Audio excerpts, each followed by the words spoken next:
Tēnā koutou katoa, haere mai ke tēnei hui, te mana whenua rangatane, he mihi nui. Tēnā koutou, tēnā tātou katoa. Morena all, and welcome to the Sustainability Committee meeting of the 21st of August.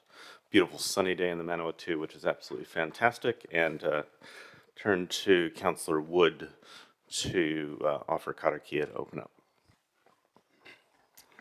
Tūtā mai I runga, tūtā mai I raro, tūtā mai I roto, tūtā mai I waho. Kia tau ai, te Māori tū, te Māori ora, ki te katoa, haumie, huie, tae kie. Thank you, Councillor.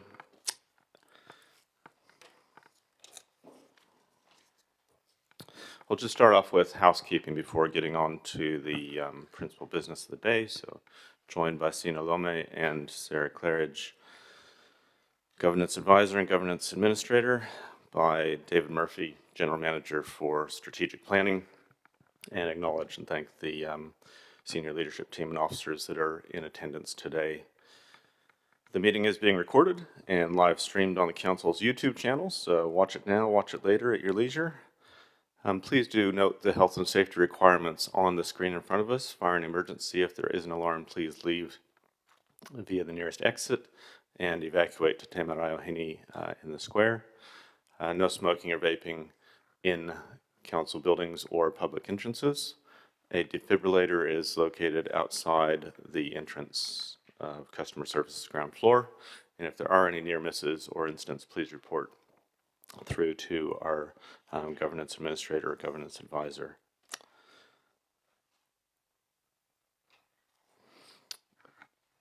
We do have Councillor Fitzgerald online, so welcome, Councillor, and please keep your camera turned on and microphone muted until such time as you may need to use it. Those that are in person here understand how to use the electronics, which seem to all be working today. Please do bring through any amendments to committee administrators, and if for some reason I don't get you introduced, please do share your name before speaking to us. I think that's all that we need to do by way of housekeeping. We are right on quorum, so we'll be working to ensure that we get through the meeting in a timely manner. I'll turn first to apologies. We have a number of those. The committee, note that the committee receives the apologies from the Mayor, Grant Smith, from Councillor Lorna Johnson on council business, and Councillor Hoppett. I'll look to move those, seconded by Councillor Zabellin, and call for a vote.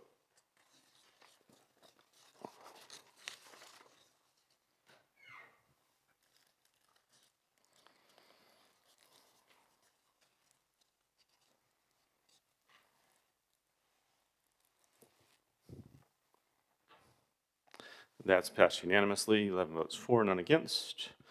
Moving to notification of additional items, I've been notified of none, just checking around the room, not seeing any indications. Moving on to declarations of interest. Are there any declarations of interest members need to make today? Seeing none, we'll move through to public comment. We do have two public comments, both in relation to item 8, the draft food security and resilience policy, and would first ask Josie Guthrie to come up, get yourself comfortable there at the seats. You'll have 3 minutes to share your public comment with us. Thank you.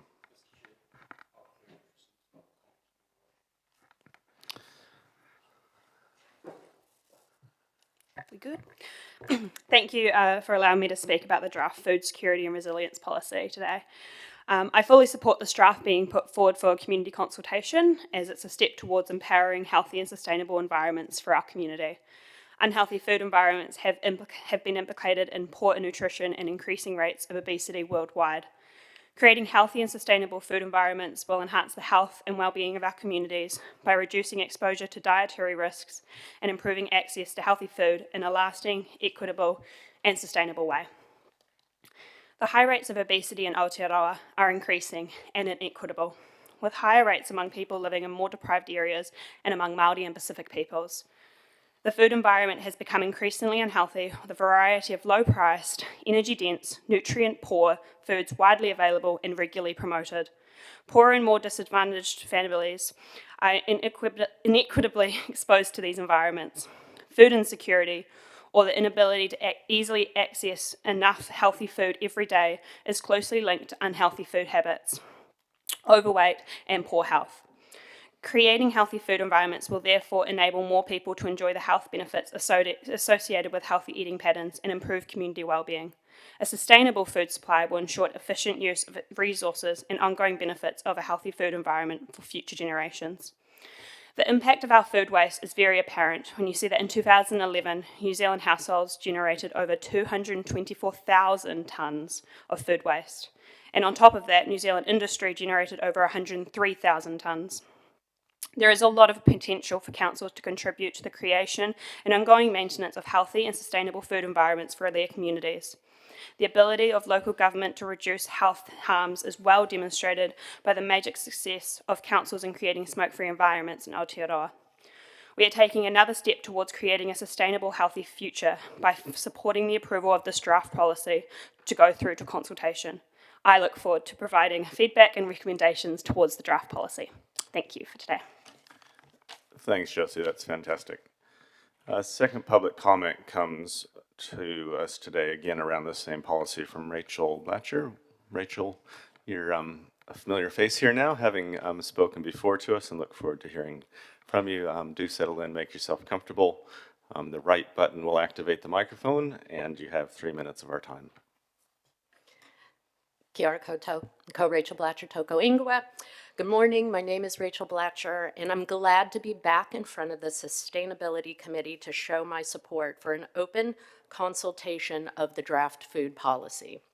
For those of you who weren't here last time when I got up in front of this group, I shared my passion and strong preference for a strong food policy adopted by Palmerston North. Not going to repeat those, but glad to share more if you want to hear more. There are many sectors, organizations, and individuals representing different perspectives and touch points in the food system within Palmerston North.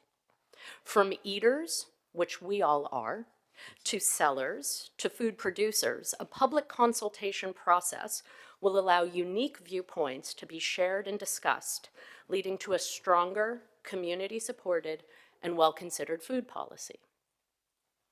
While all ideas may not be ultimately included in the end, hearing all voices in this process is critical for learning and establishing a strong policy that enables equity, resilience, justice, and sustainability, principles that I think we all can agree are fundamental to this work. I strongly urge support for a public consultative process for the city food policy and look forward to contributing my ideas, thoughts, and experience to it. Thank you very much. Excellent. Thank you, Rachel. So we have a recommendation in front of us now that the Sustainability Committee receive the public comments for information. I'll do that, seconded by Councillor Zabellin, and ask for a vote.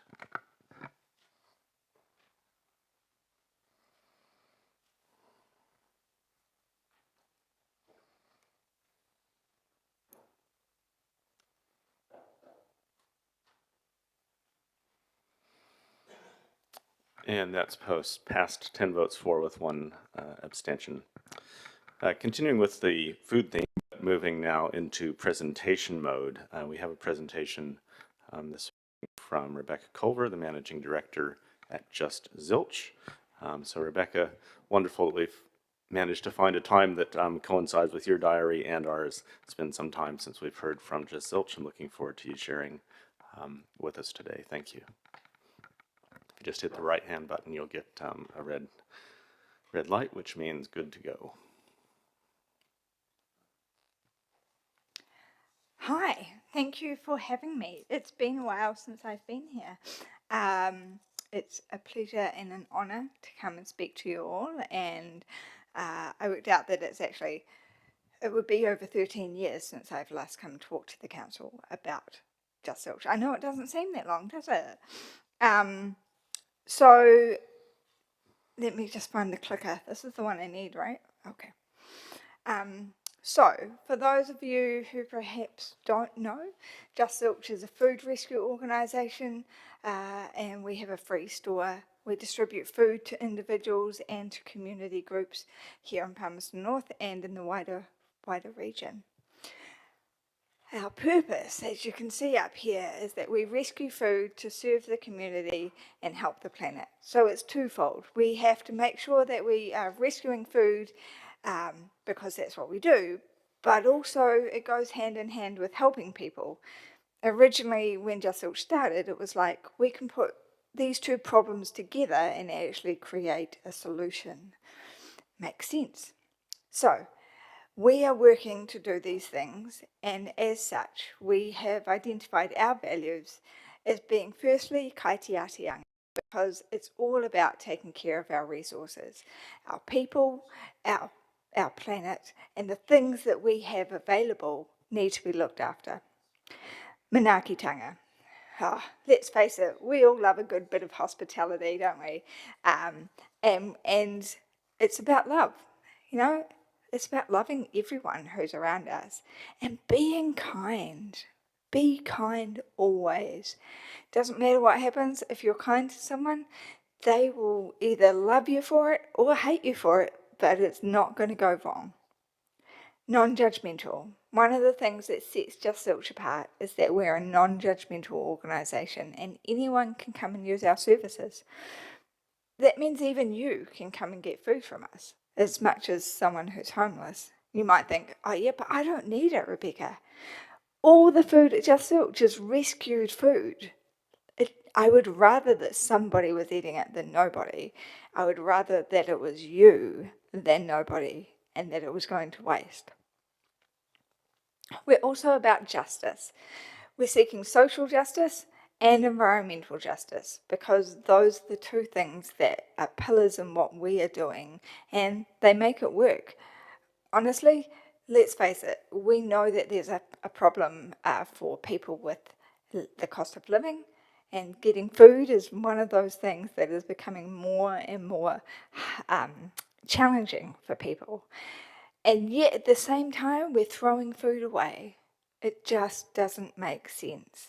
When you think about all the resources that go just into a loaf of bread, it's actually crazy to think about. I really like the example of, 10 square metres. Now, I'm terrible at working out what 10 square metres is, but this wall must be longer than 10 metres, right? So this is bigger than 10 metres. But even if you said a square of this room was filled with wheat, and that was 10 square metres of wheat, that takes about 9 months to grow, well, depending on your variety of wheat. How many loaves of bread do you think that would create? 10 square metres. Any ideas? Throw me some numbers. 10? Any advances on 10? Let me tell you, that 10 square metres of wheat creates 4 loaves of bread. 4 loaves of bread. That's not even enough to feed every family in this room.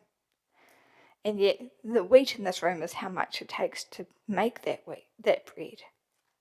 So we need to use our resources wisely. And with food insecurity growing, it becomes bigger and more pertinent that we resource this kind of thing.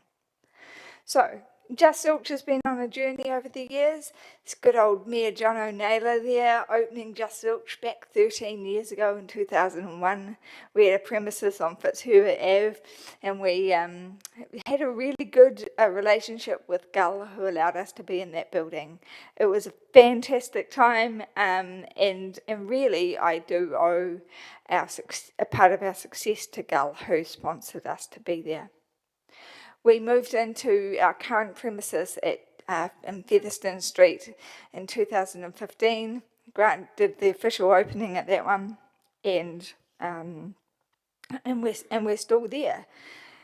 Just for some idea of the numbers, though, in our first year we had 16,000 people come through Just Zilch, and as far as I was concerned, that was a fantastic success. We rescued about 23 tonne of food, and we were able to help those people with that food. If I look at what we did then it was about 66 people a day that we were serving, and so the numbers have really changed, because now we're averaging around 350 people a day. That's over 13 years. It's growth that we in one way expect, but another way is definitely sad. Last year we rescued 533 tonne of food. That's still blows my mind to think there was even that much food to rescue. 533 tonne. We have about 100 volunteers a week, and we collect food from over 50 businesses. For those that might want to know, our volunteers start around 10 a.m. But the shop opens at 1 until 2:30, and again from 4:30 till 6. So we're open twice a day, which is also an increase on what we started with. We're distributing from our front door. That's one of the things that's changed over time. But we're also distributing to community groups, and so making sure that that has an impact further than just what we're doing. I'll come back to that. Oh, how COVID changed things for everybody, including us. One of the main things that it did for us was create connection, or the opportunity for connection. We couldn't have people inside the shop in the same way that we did. The reality is we just haven't got room. It is a council building, so I am very appreciative of being able to be there. But we are looking at how we can operate better, because there isn't enough room there. COVID created the opportunity to work collaboratively with other food banks around the city, and Whakapai Hauora, Best Care, and Te Tahi Orohine. And what that did was create some relationships that we still have today, and those are fantastic. So at Whakapai Hauora, they now have Pātaka Kai 4412, which you can see on the right hand side there, and they come and get food from us, which is then distributed from their container to make people in that part of the city people easier access in that part of the city to getting food.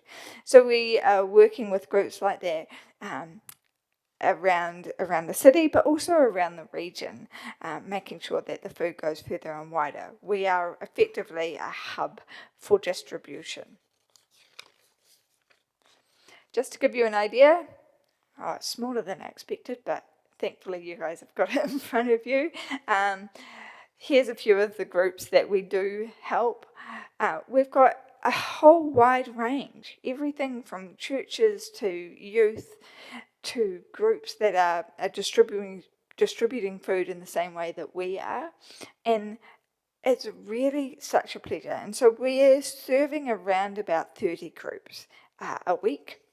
Plus, we're just working on some new new timetables and things to make sure that we can make the most of doing that. This, of course, will always depend on the availability of food, because everything we do is basically dependent on that. So what's the value of having Just Zilch in Palmerston North? Well, if we think that for every kg of food, it makes 2.86 meals. For every kg of food, we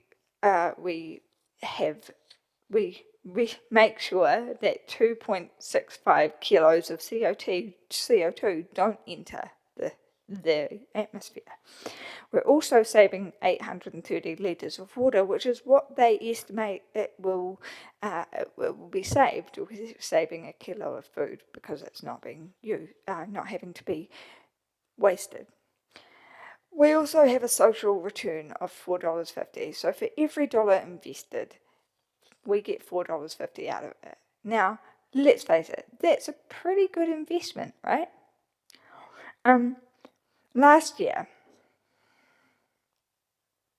just to put it in perspective, we rescued 1,526,973.877 kilos of food.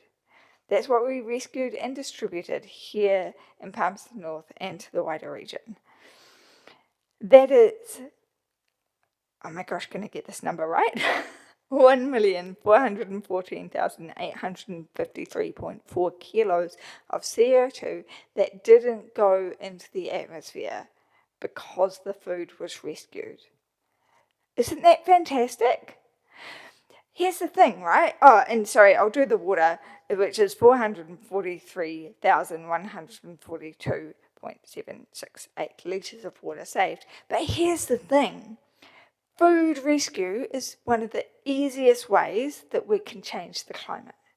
And that's because, so many of you may have heard that if it was a country, it would be the third biggest emitter of CO2 after the United States and China.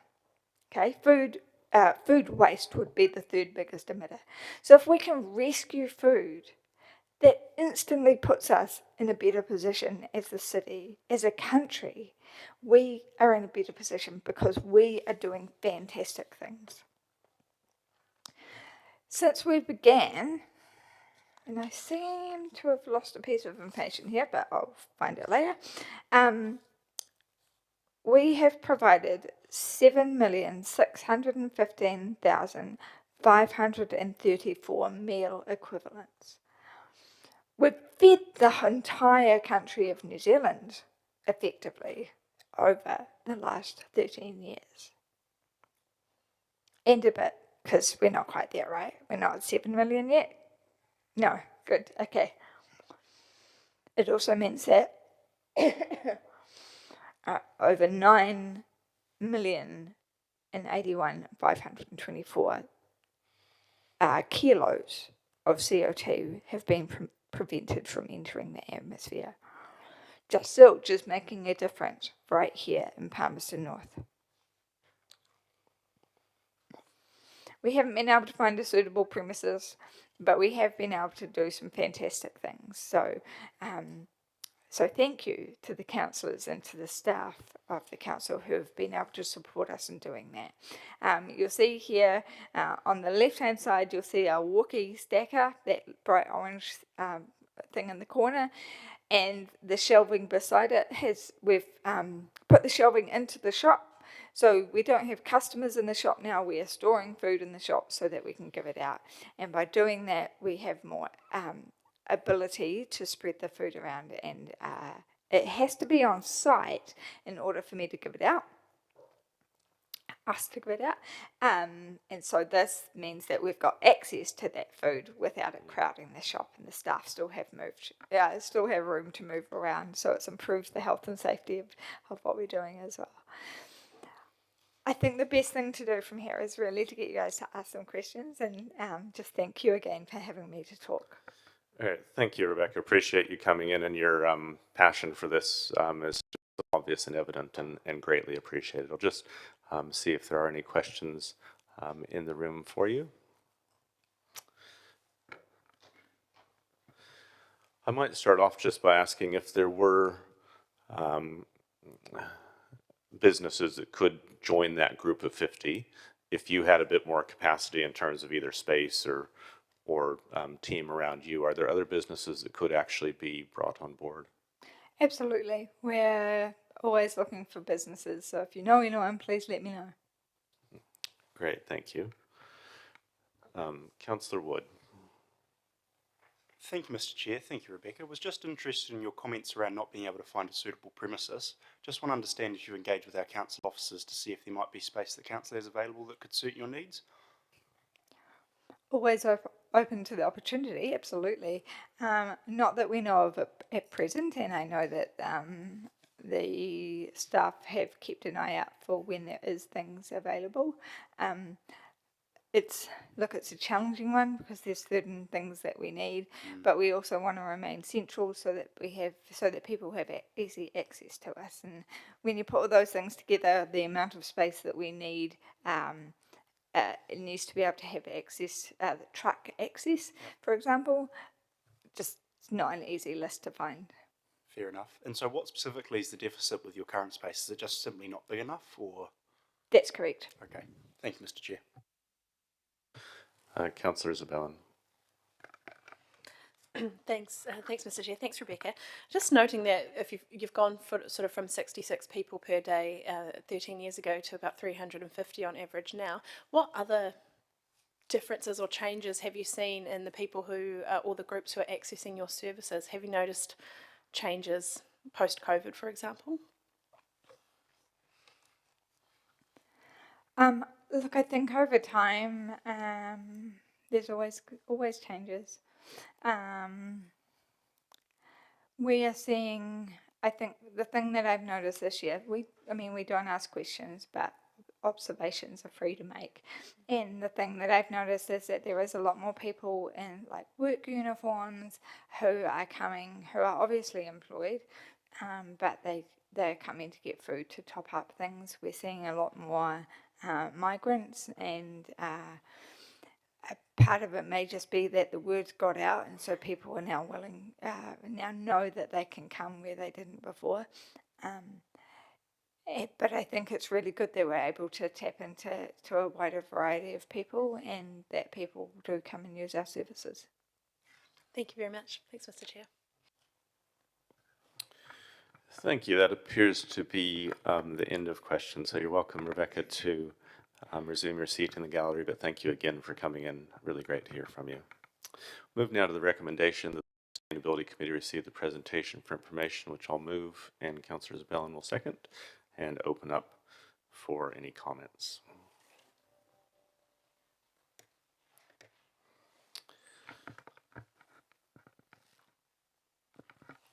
The Deputy Mayor. Tēnā koe, Mr. Chair. I just want to say a big thank you to Rebecca for coming in and doing the presentation. Kia ora, Rebecca. And I know what a fantastic job that they do. I pass every day when I go to work, Just Zilch, and I can see just via observation the growing number of people. I worry too because I see sometimes little children running around there, and it's on a busy road, you know, it's really close. I've seen a few kids get away from mum or dad, and they're close to that road there. I think that if we can, and I'm grateful for Councillor Wood's recommendation that if we could find a more suitable facility for them to be in, that would be good, because obviously the trend over the last 13 years has this has been expanding, and given that they're a hub for distribution of rescued food, I think that this is so important to our community, and it's quite alarming. Mind you, we're not surprised, are we, that there's been such an increase from up to 350 people coming, and I dare say that's quite significant in that it's probably representative of families versus individuals that are showing up. So I thank Just Zilch for their wonderful work, and look for, am supportive of ways if we as a council can tautoko. Kia ora. Thank you, and just brief comment as well. I always find it in equal parts sobering and inspiring when I hear from Just Zilch about the scale of what's out there in the community and what's needed, but the absolutely amazing efforts that are made by Rebecca and her team to bring, you know, literally millions of meals into this community and rescue vast quantities of food. Like, those numbers are just hugely impressive and building up over time. So, as the Deputy Mayor said, thank you to you, thank you to your team and all the volunteers, thank you to the businesses. Please do convey our appreciation to those 50 businesses that are actively involved in your work, and we wish you well for the future, including continued discussions with council and other options around space as your work continues to grow. So thank you again, and we'll move to a vote.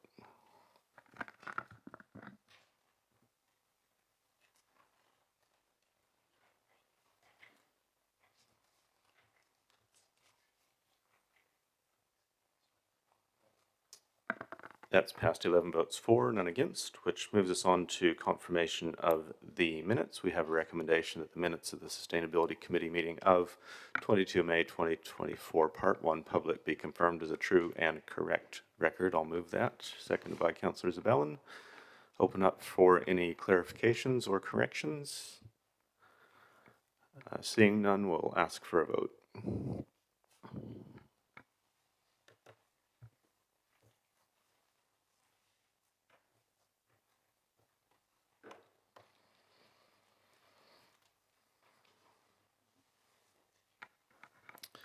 That's passed 7 votes for with 3 abstentions. Moves us to item number 8 on the agenda, the draft food security and resilience policy. Approval for consultation, and invite Julie McDonald, Manager Strategy and Policy, to present this paper and draft policy to us. Welcome, Julie.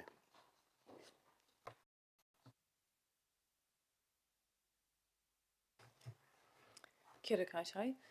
I don't have very much to say about this morning, except to say that I'm very pleased to bring this draft to you for your consideration. A couple of thanks though. Thanks to those who came out to be in the chamber this morning on a very frosty morning, appreciate that.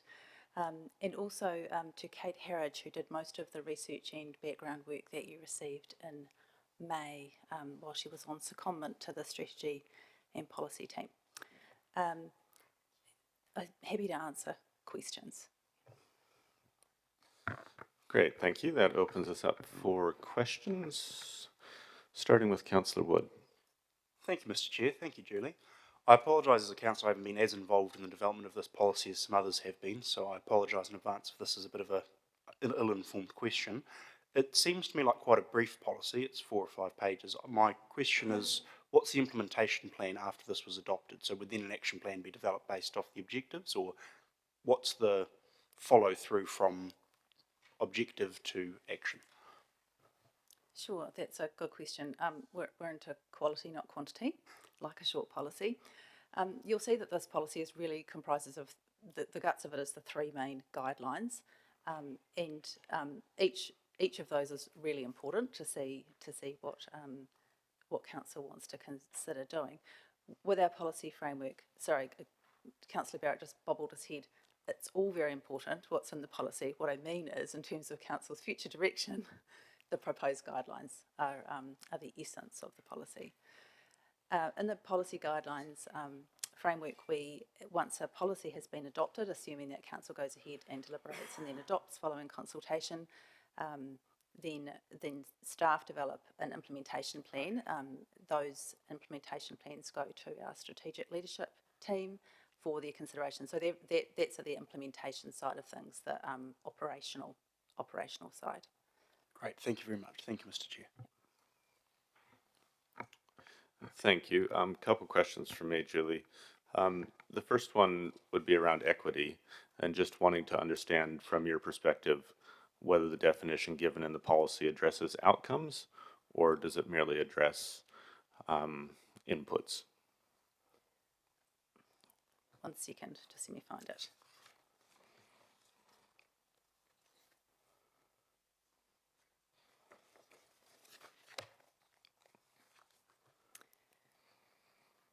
Yes, as we've discussed, I think that the principles in this policy as they're proposed at the moment are about councillors' commitment to something rather than just defining it. So the way I would see that statement about equity, it's about outcomes as well as opportunities and access. Yeah, but I mean, it's one of those things I'd be really keen to hear feedback from the community about as to whether that's clear. Great, thank you. In prior public comment, and prior to this meeting, there was a comment around having a strong monitoring and evaluative framework around this. Could you just explain for us a bit what's in place or what's expected from your point of view in terms of monitoring and evaluation at this stage? Sure. I mean, one of the things we've tried to do with the policy framework is make sure that we don't just have policies that get adopted and then sit. The whole point of a policy being adopted by council is to change something, and so that's what the purpose of an implementation plan would be. Those implementation plans have owners, as in operational owners, who are then accountable for the actions being delivered. I mean, some policies, obviously for statutory and other reasons, come through the chamber more regularly, although, you know, there's a balance there because staff can spend a lot of time reporting rather than doing. So we're gradually moving to a more active way of monitoring all of the implementation of our policies. I would just say too that I think there's a balance, I guess, we're proposing here, and really keen to hear your views and those of submitters, you know, in the deliberations phase, as to making sure that what's committed in this policy is a realistic, or perhaps not realistic, accurate picture of what it is that council intends to do, rather than perhaps putting out some really lofty goals that council has no intention of delivering. Thanks. That's a great segue to my final question, which is just around kind of resourcing. There's some comment in the paper about, you know, expectations potentially being raised, et cetera. I just wanted to understand the relationship between policy establishment and then driving future resource decisions. Sure. I think it's pretty clear that if a policy is adopted in this area and those three guidelines that I pointed out there on page 29 were adopted, then there is potentially there could either be a really small contribution by council to implementing those, or there could be a really significant one. So, for instance, at the moment we've got some specified funding that will go, that you could see sort of sits under guideline 3. That funding can be considered by council every year. It can be bigger, smaller, disappear, whatever. But similarly in guideline 1, the embedding of the objectives of the policy, that's potentially endless. You know, that's something that council will need to consider all the time, I suppose, as to how that fits alongside other objectives. So will the scale of that implementation plan end up being driven on past existing budget, or will it have some optionality in it that would inform future budget decisions? Sure.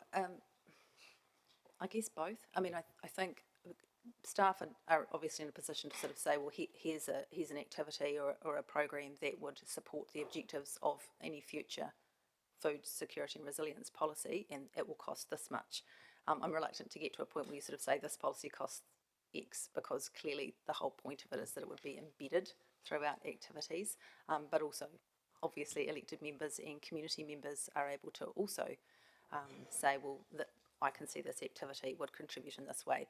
I think the reason that on balance I am supportive of council going out to consult on this and then deliberating on a policy is that it takes us one step further towards council having a stated commitment to food security, rather than sort of having to read between the lines in other strategic documents. Great, thank you. Don't appear to be any further questions, so thank you, Julie. I have a recommendation in front of us that the committee approve the draft food security and resilience policy for consultation as per attachment 1. Councillor Isabella is going to move that. Anyone like to second that? Councillor Hancock.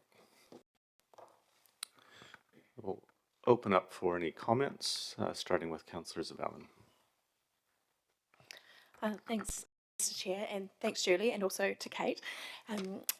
I'd be very happy to see this go out for consultation, given the very large amount of research that was put into it and the very large amount of stakeholder engagement that fed into the drafting of this policy. I think it would be really good to see whether what we've landed on actually meets the mark, considering that we have allocated some resource towards part of it through the long-term plan.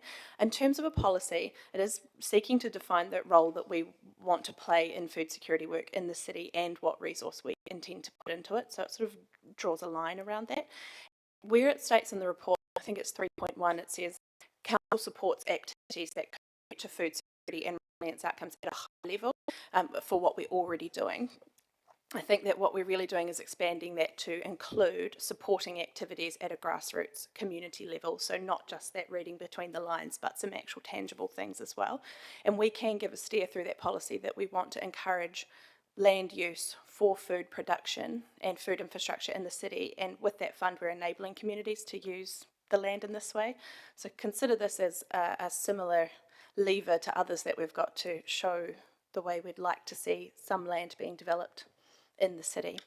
I also really agree with how the objectives 1 through 8 have been revised since we last saw the draft. I think they better reflect now what the scope of our intended role is and what our level of influence is and activity across each of those 3 spheres, because they are different, and our level of commitment and influence and opportunity to be influential of those is quite different across those 3. And yeah, I'd just be very pleased to see what the feedback is on this and whether we've hit the mark, whether people think this is about where we should be showing up in the food security space, or whether we should be doing more, or whether it's too much. I just really would like to know what they think. So please encourage you to support this so we can get some feedback about whether or not we're doing enough in this space. Thanks. Thank you, Councillor. I'm actually quite excited about this policy. And I know policy isn't necessarily something that's seen to, raise the heart rate of people and that kind of things, but I find it really exciting that this is a policy that actually goes after one of the great paradoxes in this city. And the paradox is that we're a city in one of the most food-rich parts of one of the most food-rich nations in the world. And we have thousands of people in this city experiencing food poverty. Why is that? And how do we fix it? Well, this policy helps to give us that foundation. So I think very much looking forward to community input. Appreciate the public comments that we had this morning, the public comments before that, E&M and MFAN for giving us the prompt a couple years ago to get on this. And I'd say, policy is perhaps one of our slowest ways of responding as council. It's been a couple years to get to this stage, but we hope it's one of the most effective ways over the long term of setting a trajectory that actually gets at the nub of the problems that we face around food security and provides some proper solutions. I think the draft that's in front of us is a good starting point, and I'm really looking forward to the community backing up those calls for a policy with a really strong group of submissions to help us understand the scale and the scope that should be implemented at. Will say at this stage, I'm very much of the view that it's fantastic that we made a preliminary allocation in the absence of a policy. But I think once that policy lands and once we see an implementation plan, we'll want to be rethinking resourcing coming into the future. We don't need to choose to be a city that is in the middle of a food-rich country, in the middle of a food-rich region, and that accepts food poverty. We can do something about it, and let's make sure this is part of that solution. Thank you, and we'll call for a vote.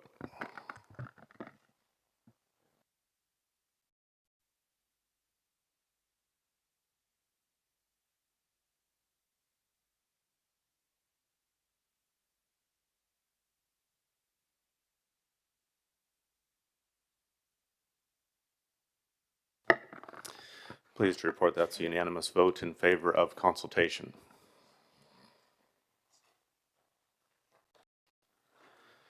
That moves us on to item 9 on the agenda, which is the low fund allocations 23-24. Invite Adam Jarvis, Manager, Climate Change and Sustainability, to the table to share that report with us, and I believe a brief presentation is on the way as well. So over to you, Adam, when you're ready.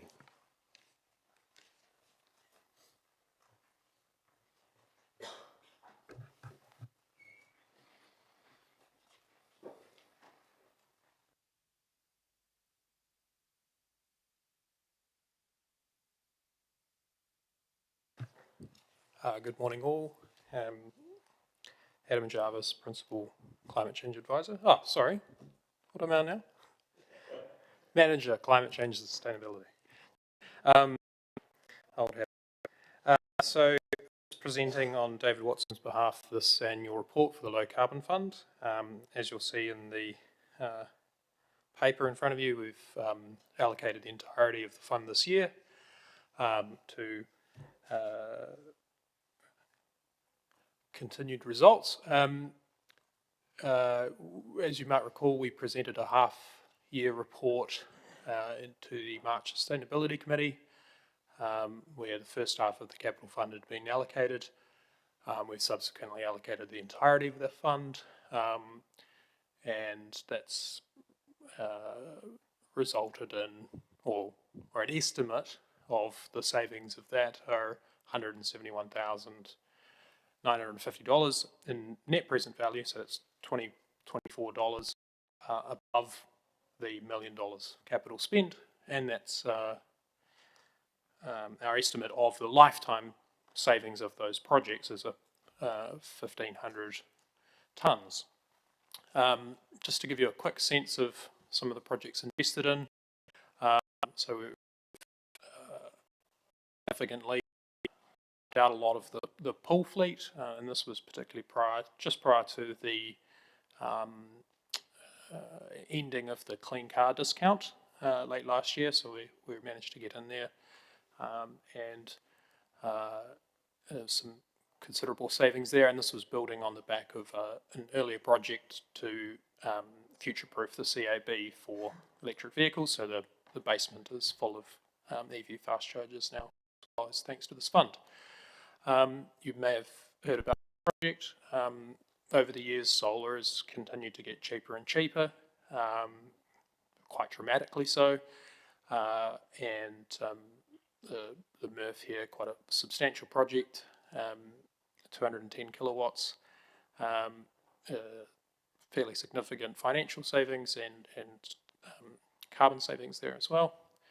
And then we've continued to look at swapping out not just road vehicles but other vehicles, electric ones, including this off-road ATV.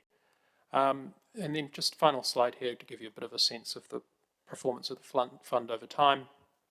That top line there in the blue is the cumulative amount spent, and you can see on the left hand side there just around 2.25 million of capital allocated, resulting in about $750,000 in net present savings. Apologies. The carbon is not cumulative, I think there. So there's some substantial carbon savings over time. Double check that. In any case, just to give you a sense of how we're tracking. And with that, happy to take any questions. Thank you, Adam. First question from Councillor Findlay. Yeah, Adam, quite a bit lately we've been hearing on the news about the amount of electricity the EVs are drawing out of the system. How much electricity does the average car draw out of the system? Do you know?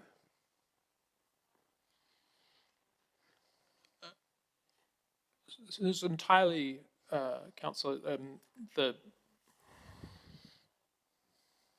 it depends of whether you're talking about a power draw at any given moment or electricity, let's say, across a year. Or to charge a flat battery, shall we say. So a flat battery to a full battery? Yeah. And what size vehicle are we talking? Well, the average vehicle will do. Well, sorry. I can get you some data on this. I'd be happy to provide a brief overview, but there's been quite a substantial amount of change that's happened over the last 5 years in terms of the size of vehicles as well. The old Leafs, for example, of let's say 2016, those might be have a range of 80 to 120 miles, kilometers. The newer models coming out of China, Tesla and so on, that might be 5-6 times as much, and consequently they take 5-6 times as much electricity to charge. So in terms of the full cost to charge one of these vehicles, like I said, it does depend on the size, but as a general rule of thumb, it's often said that you're paying the equivalent of roughly 30 cents a litre of petrol. Just give you a rough idea, and obviously that changes depending on if you're driving a very large vehicle, very heavy one. It's not as efficient. If the power price goes up 5 cents or 5%, additional 1.5 cents on that. Give you as a rough rule of thumb, Yes, it's a yes, significant discount, yeah. Yeah, do you, or do you have any concern? There's obviously some commentators are starting to have concern about the amount of EVs that are in the system now. Do you yourself see that as a problem? In relation to generation, how much generation is available in New Zealand? Councillor, can I just check that we're asking questions within scope of this report? Are you asking about council's fleet contribution, or are you asking about a New Zealand-wide question? Both, probably, both. The council does affect the New Zealand contribution, isn't it? I can answer briefly. I'd say there are some, I think, short-term issues resulting of, the New Zealand grid, and both in terms of generation and demand, has been stable for quite a period of time. Hasn't really changed all that much. We've grown economically, we've grown our population, but at the same time we've become more efficient, so demand has stayed relatively stable for decades. That's changing a little bit, and it's putting some pressure in particular areas. But on the whole, EVs actually work very well as part of that system because you've got this large battery, so it helps smooth fluctuations across a day in terms of demand. They tend to charge overnight while the electricity is cheaper, and they discharge during the day, and that's in general something that we have every confidence that could be managed. Yeah. Thank you. Right. Thank you, Councillor. Councillor Naylor. Yeah, thanks, Adam. Just looking at the net present savings in the chart under 4.1, and also the net present savings on the graph that you've got here. Does that identify the savings in 1 year, or is that over the life of the asset? Excuse me, Councillor. It's a sum of the discounted cash flows of all of the savings across the lifetime of that asset. So discounted by the cost of our capital, the interest rate that we pay for the capital upfront. Oh, I see. So that's the net amount. right.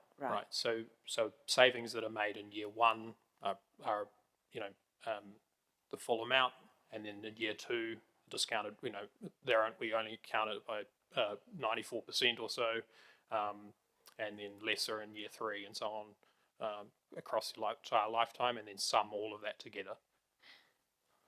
So just for example, electric pool vehicles, I guess it just seems a little bit less than what I was expecting. 4,500, like we've had 194,000 capital cost.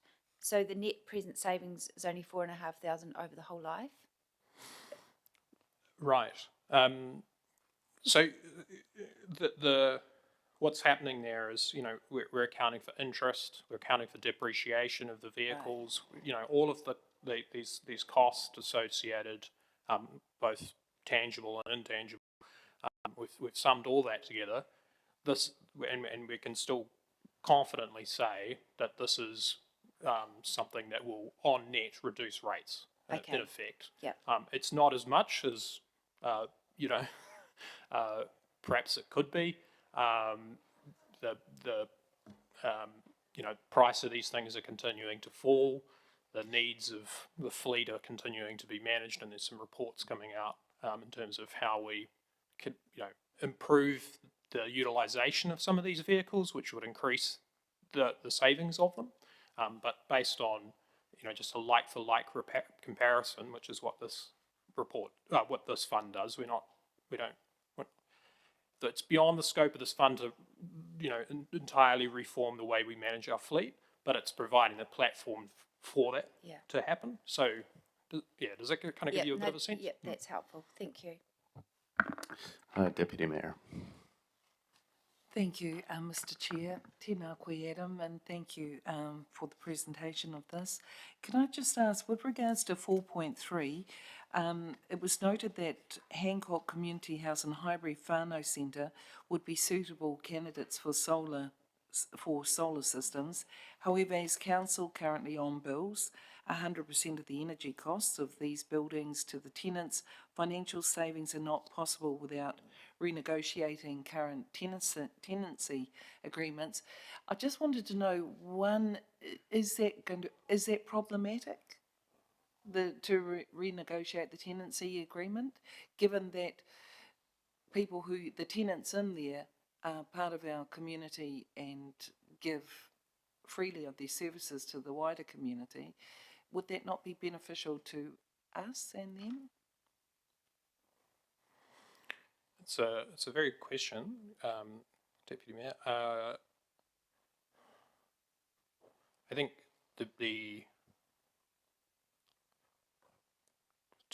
perhaps two parts to my answer. Firstly, this is just to note that the wider benefits in that sense of,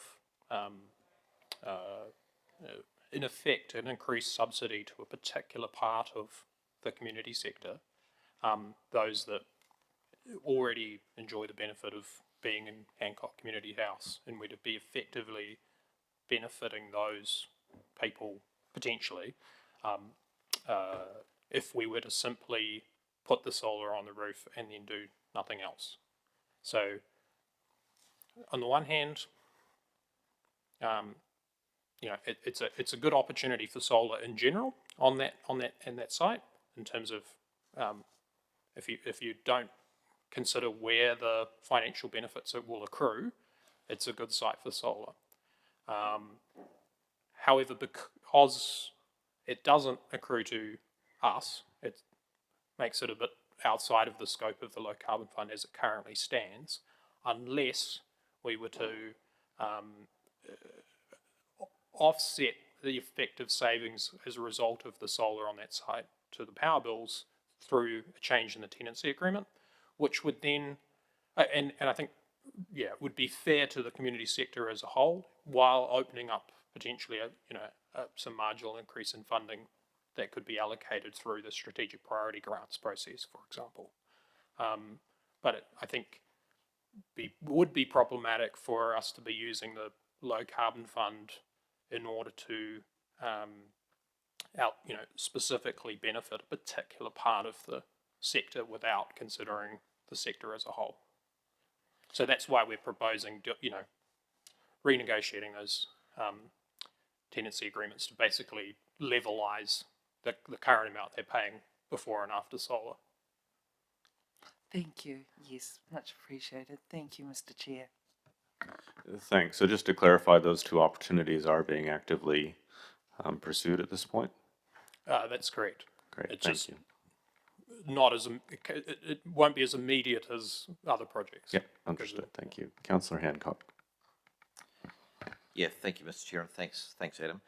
Councillor Naylor's question just sort of prompted a thought from me in terms of you were talking about the investment of $194,000 into electric pool vehicles, and looking at the net present savings. What would that look like if we invested roughly $200,000 into petrol or diesel driven vehicles, in terms of what would that look like? Can you contrast that? So in general, when you're comparing electric vehicles to petrol vehicles, the capital cost of electric vehicles tends to be higher. The differential has been coming down steadily over the years as technology has improved, economies of scale. So we wouldn't allocate as much capital to renewing the fleet for the same number of vehicles. So it would be significantly cheaper in terms of upfront cost, because we'd be buying Camrys, let's say, instead of Ioniqs. However, the operating cost of electric vehicles tends to be much lower. We talked about 30 cents a litre previously, compared to, so we'd be paying less in capital in the case of a full petrol fleet, but more over time in terms of petrol and operating costs. More generally, there's maintenance costs seems to be higher with combustion engines, because there's more moving parts and so And then there's also a differential in terms of the rate of depreciation. Electric vehicles tend to hold their value more because there's a large battery that can be recycled and put to other purposes and so on. So there's a few different curves that you kind of need to sum together and look at the picture as a whole in order to be able to determine which is the right fit for us. Thank you, Mr. Chair. I'm not sure that took me where I wanted to go, but that's fine. My Thank you. apologies. Thank you, Adam. Cheers. Thank you, Councillor. A couple of quick questions from me. In Councillor Dennison's committee, we recently made a decision that created more flexibility for this fund around capital new as well as capital renewal. Can you just take us through the implications of that flexibility and what we might expect in the coming year?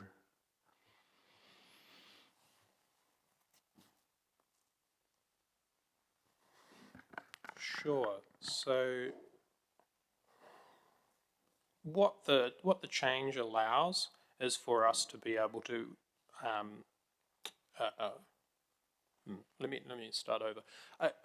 When we're dealing with a purely capital new fund, it's only able to be allocated to assets that are purely new, that aren't a for example,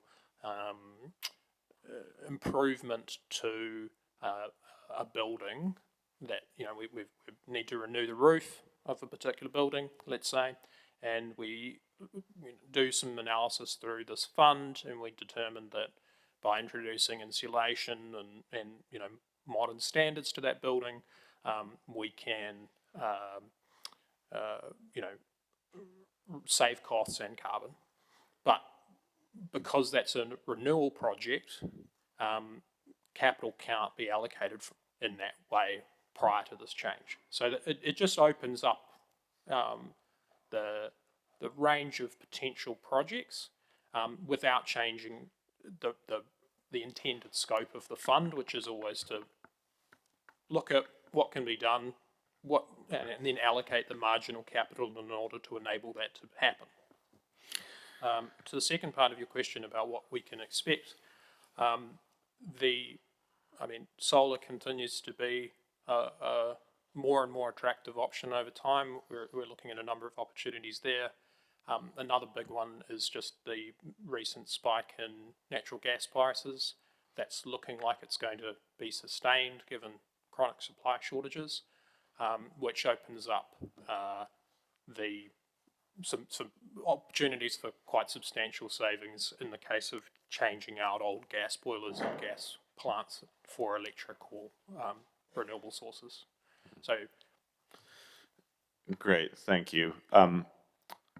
Just interested in what we're doing to share the stories. So, you know, there's a lot of big flat roofs in this city. We've just covered one with solar. Are we talking to other property owners around kind of commercial and industrial solar and helping them understand our experience and how it could translate to their experience? The short answer is we are. We could. It's always at a continuum. There's obviously work. We tell the stories on Facebook. There's around the solar sustainability plan. More passive conversations and so on. I think the industry itself is really ramping up in terms of its the amount of advertising that it puts into and the stories that it's telling in terms of, you know, here are some of the potential benefits for your business. It's potentially we could do more, but we'd be, it's an area that is reasonably well covered by the private sector. So. Great. Further comment? Yeah, just briefly through you, Mr. Mayor, if I could, just as an example to add to that, we had an investor visit. It must have been the last week or two ago. They'd invested in a number of solar projects across the country, and we've connected them with a couple of developers who are building significant new buildings in the city with flat roofs.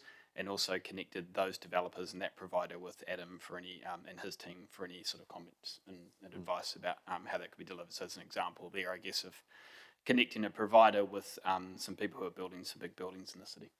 Great, thanks for that practical example.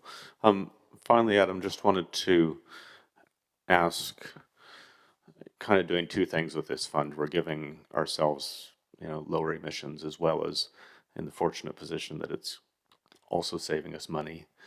Is there a weighting within the fund in terms of which of those is the main driver? Yes, there is. The primary, there's only really a single driver, and it's the cost per tonne that we pay. So we prioritise based on how little or how much we have to pay in order to save the marginal tonne of carbon. So obviously at the moment we're in an enviable position where we can save money and carbon at the same time, and we prioritise those projects ahead of those that maybe have a small net cost, might be $2-3 a tonne, with the limit of the current price of the ETS. So we say we're not going to pay more per tonne than we would by just simply purchasing carbon credits and then shredding them, let's say, in order to save carbon that emission. And can we reasonably expect that in the future, foreseeable at least year or two, that the fund will continue to deliver both a financial return and a carbon return?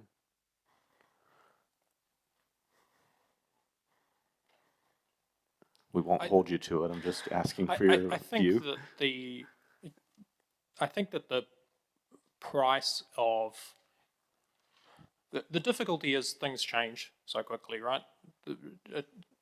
This time last year, if you'd asked me, I would have said, oh yes, opportunities for continued rollout of EVs across the fleet. That's changed quite dramatically, and we were kind of, there was an opportunity there that we slipped in before that subsidy ended, and but even then there's been some changes in the way that road usage charges occur and so on. So,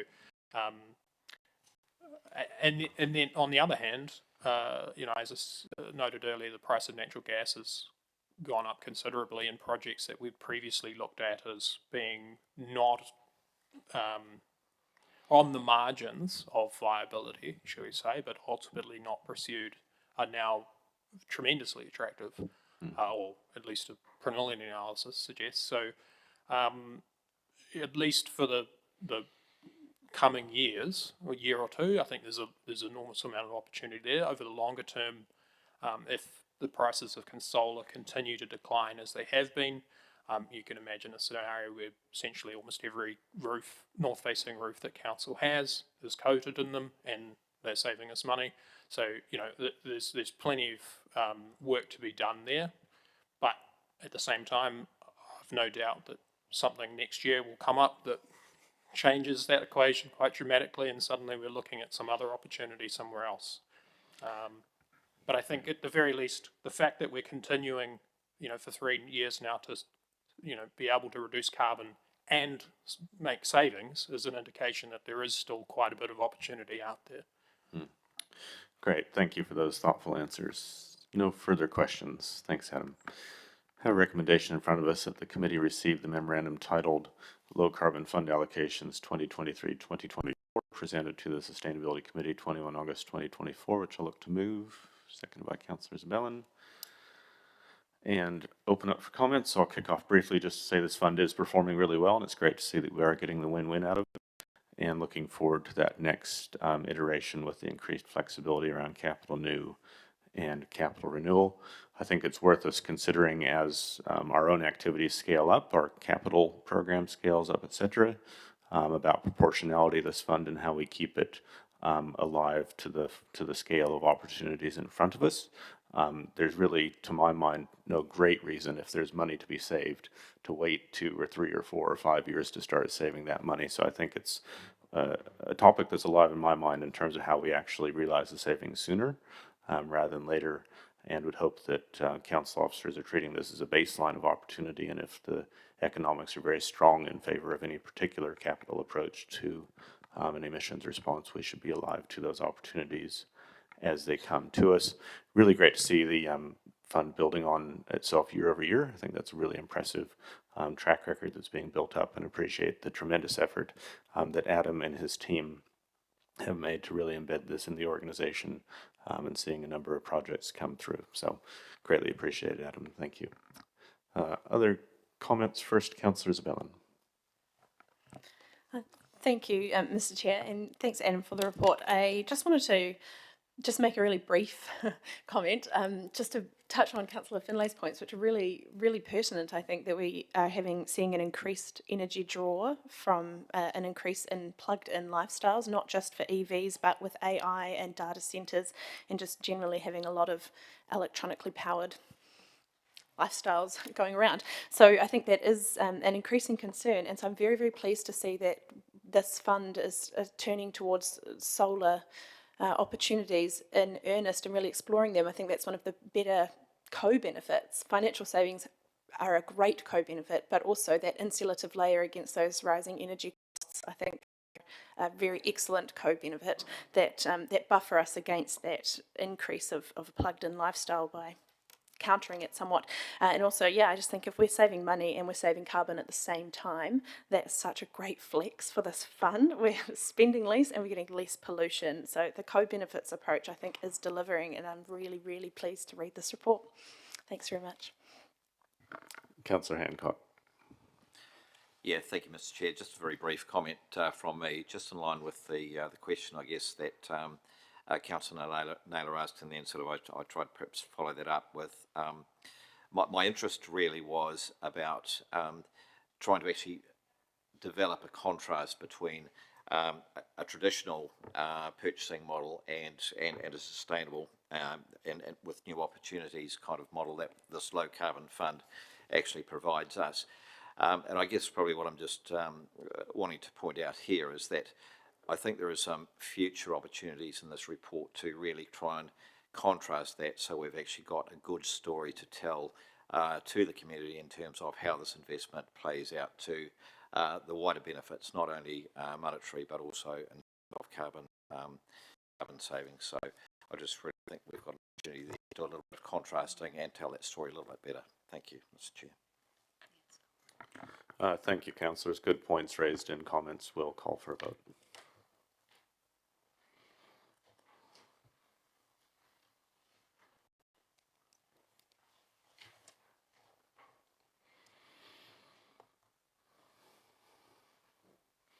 And that's passed unanimously, 10 votes for. Move us on to item 10, wastewater treatment plant quarterly update, and invite Mike Monahan, our manager, Three Waters, to present that report.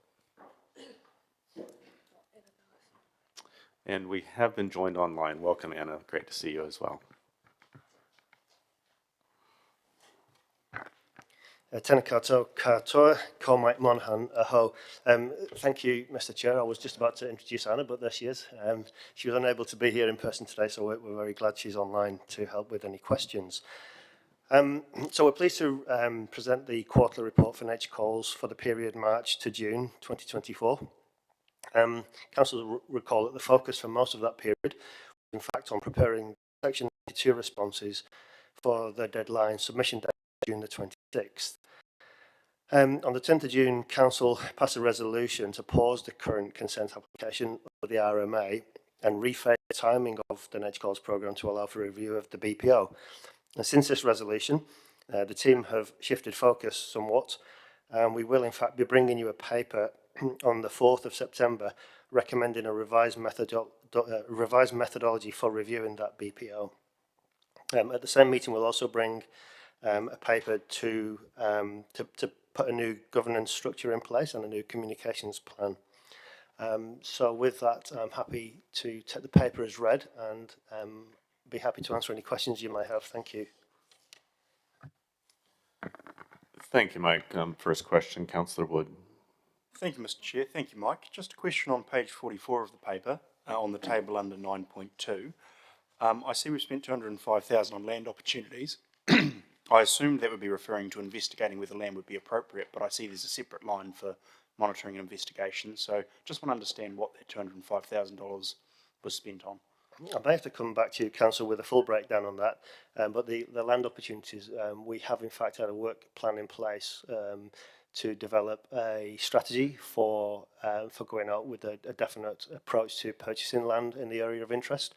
So some of that money will have been on preparing that strategy that we would have been bringing to council if we hadn't have had this pause.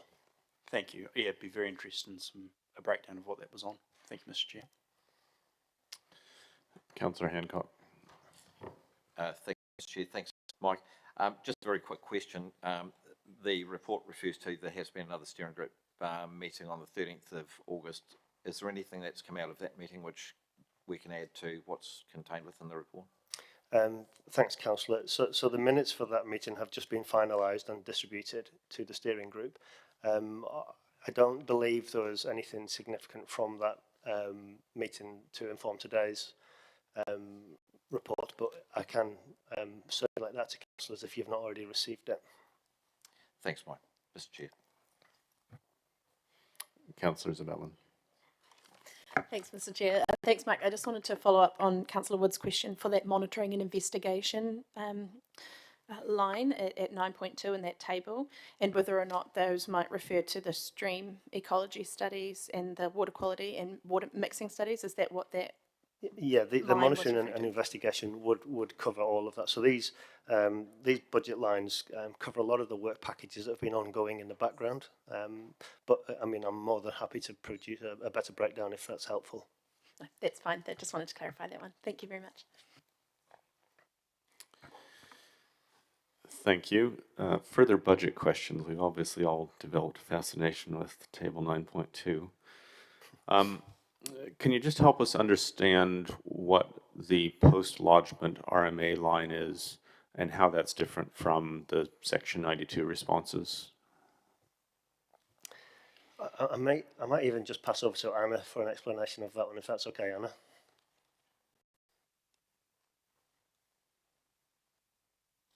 Yes, sorry, I have problems with my mute button. I think the breakdown, like Mike said, would be helpful, but we have had post-lodgement lead consultant Stantec and the Section 92 responses potentially coming from our other independent experts, which are directly engaged by PNCC. Okay, yeah, that makes sense. Thank you. And just looking at this table, then this kind of covers FY24. So was there any investment in there in terms of communications with the broader community? Not to my knowledge. The only contact with steering group would with the meeting for the steering group, but I don't think that's expended any budget in that. And in terms of then interfacing with the wider community, there wasn't really any activity per se? No, I mean, councils will recall that the focus of the last 12 months has really been in preparing the responses for the Section 92, so we haven't done any public consultation or outreach in that sense. Yeah, great, thank you. And likewise, in terms of financial modeling around things, obviously we ended up with a fairly round number that went into the LTP consultation. What investment was there out of the 1.99 million in supporting that financial modeling? I don't have that figure on me. There was some investment in some of that modelling, but again, I'd have to take a note and come back to council if you want a figure for that. Great, thank you. Yeah, that would be helpful to see. Thanks. Don't appear to be any further questions, so it looks like that's us. Thank you, Mike. Thank you, Anna, for joining online. So we have a recommendation in front of us that the committee receive the report titled Wastewater Treatment Plant Nature Calls, quarterly update presented to the Sustainability Committee on 21 August 24, which I'll look to move, seconded by Councillor Zabellan, and open up for any comment.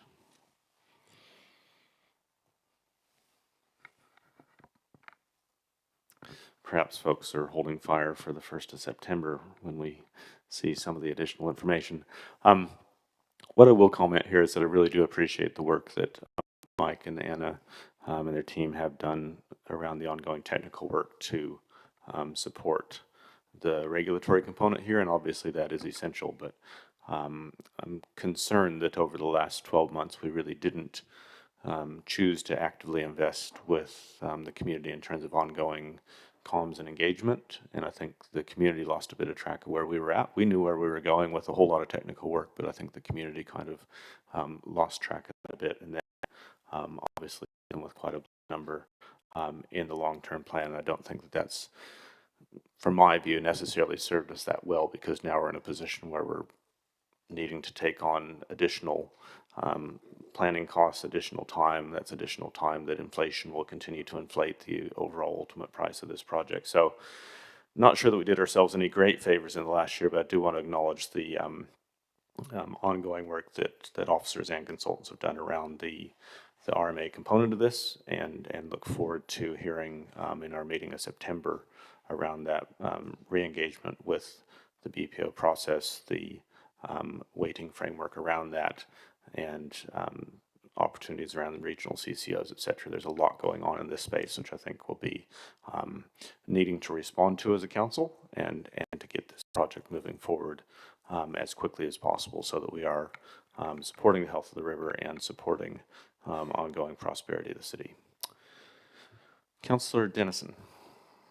Thank you, Mr. Chair. I'd also just comment as being one of our members on the steering group with the update that we had just in recent months. And of course, there's a moving feast with the government's new policy around the water done better, or whatever they're calling it, packaging it up when you mentioned, Chair, the regional CCO option. And as I understand it, the Mayor reported back from the Mayoral Forum that all regional councils in our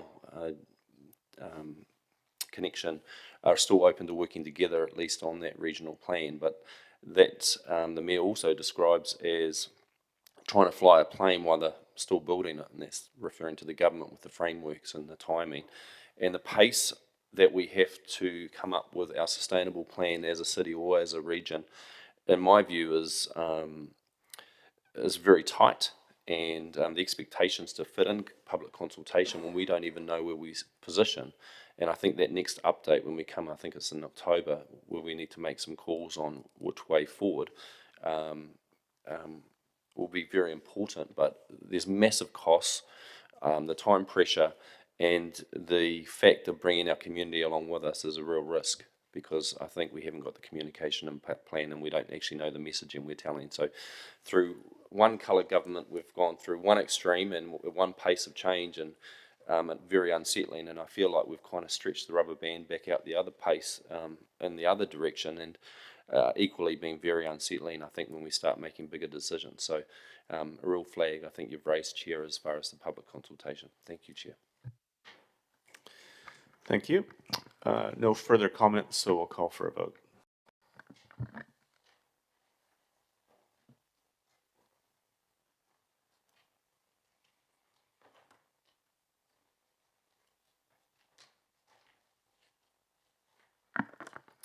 That's passed 11 votes for, none against, which moves us to the committee work schedule, page 49 of our agenda. Just check in with General Manager for Strategy and Planning if there is any updates to that. No updates, but I just would like to note that the item low carbon roadmap for the 16th of October committee, that will focus on the action and the climate change and sustainability plan to co-develop a community-focused citywide climate action plan. Great, thank you. Any questions around the work schedule? Seeing none, I'll look to move it that the Sustainability Committee receive its work schedule dated August 2024, and Councillor Isabella to second. There being no comments, I'll ask for a vote.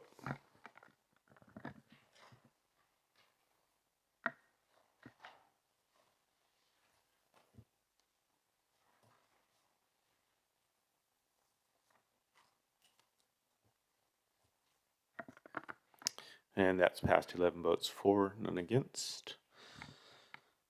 We'll look to exclude the public, and then adjourn for a morning tea. So we have a recommendation in front of us for exclusion of the public around 14 on the basis of commercial activities. I'm happy to move that, seconded by Councillor Zabellin, and we'll call for a vote.